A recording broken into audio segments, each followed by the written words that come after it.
મારું નામ કલ્પના છે અને હું જોવામાં ખૂબ સુંદર છું. મારી ઉંમર 38 વર્ષની છે. મારો પતિ લગભગ 7 વર્ષ પહેલા ગુજરી ગયા હતા. મારા પતિના સ્વર્ગવાસ પછી એક વ્યક્તિ ખૂબ જ પસંદ આવી ગયો. મેં તેને મારો ફ્રેન્ડ બનાવી લીધો હતો.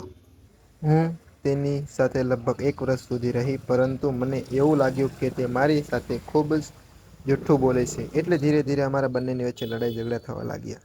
એટલા માટે પછી અમે બંને અલગ થઈ ગયા. મારે એક છોકરો છે જે બહાર હોસ્ટેલની અંદર ભણે છે.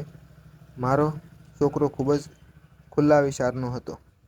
તે મારી દરેક વાતની અંદર મારો સાથ આપે છે. મારો છોકરો મને વારંવાર કહે છે કે મમ્મી, જિંદગી ખૂબ જ મોટી છે એટલા માટે તમારે માટે કોઈ જીવનસાથી શોધી લ્યો. જેથી કરીને તમને પોતાની જિંદગીમાં એકલું ના લાગે. પરંતુ હું તેની વાત સાંભળીને વિચારવા લાગતી હતી કે હું કોની ઉપર ભરોસો કરું. એટલા માટે હું હજી સુધી કોઈ નવા જીવનસાથીને પસંદ કરી શકી ન હતી અને મારી માટે તે આસાન પણ ન હતું. હું એવો જીવનસાથી ગોતવા માગતી હતી કે જે મારી આટલી ઉંમર હોવા છતાં મને 22 વર્ષની છોકરીની જેમ પ્રેમ કરે અને મારી સંભાળ રાખે. આવો વ્યક્તિ ગોતવો સહેલો ન હતો.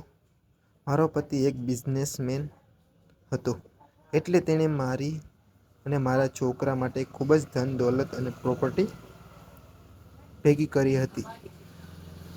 અમારું ઘર ખૂબ મોટું હતું. એક દિવસ હું કંપનીના કામ માટે બીજા શહેરમાં જઈ રહી હતી. હું મારી ગાડી લઈને એકલા જ ડ્રાઇવિંગ કરીને જઈ રહી હતી. ગાડી લઈને ઘરેથી નીકળી મારે લગભગ 2 કલાક થઈ ગઈ હતી. ત્યાં રસ્તામાં મારી ગાડીનું ટાયર પંચર થઈ ગયું. તે એક વીરાન અને સુમસાન જગ્યા હતી. અહીંયા ખૂબ જ ઓછા લોકો દેખાતા હતા અને મને થોડોક ડર લાગવા લાગ્યો. થોડી વાર પછી હું મારી ગાડી પાસે ઊભી રહી. મને દૂરથી એક બાઇક આવતી નજરે જોઈ.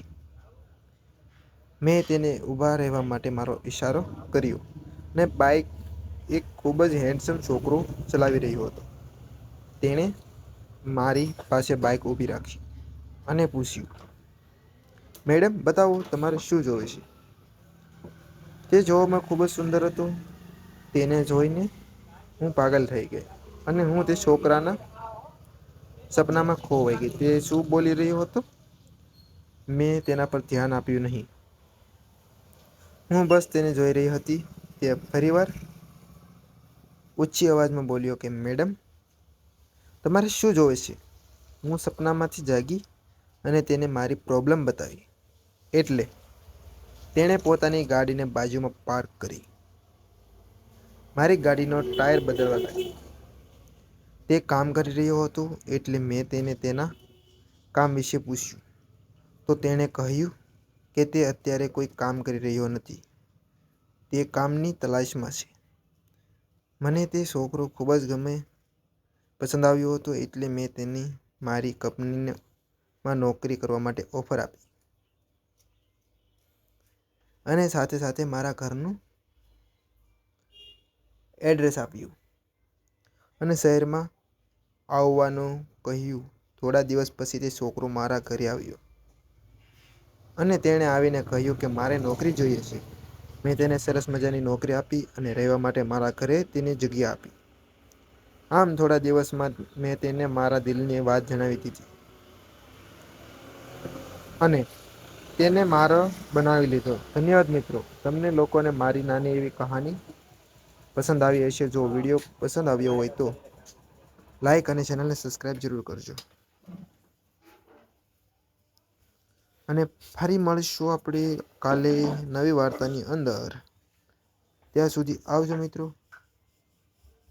વિડીયો પૂરેપૂરો જોવા બદલ તમારો ખૂબ ખૂબ ધન્યવાદ. Tata, bye bye. મળીશું કાલે.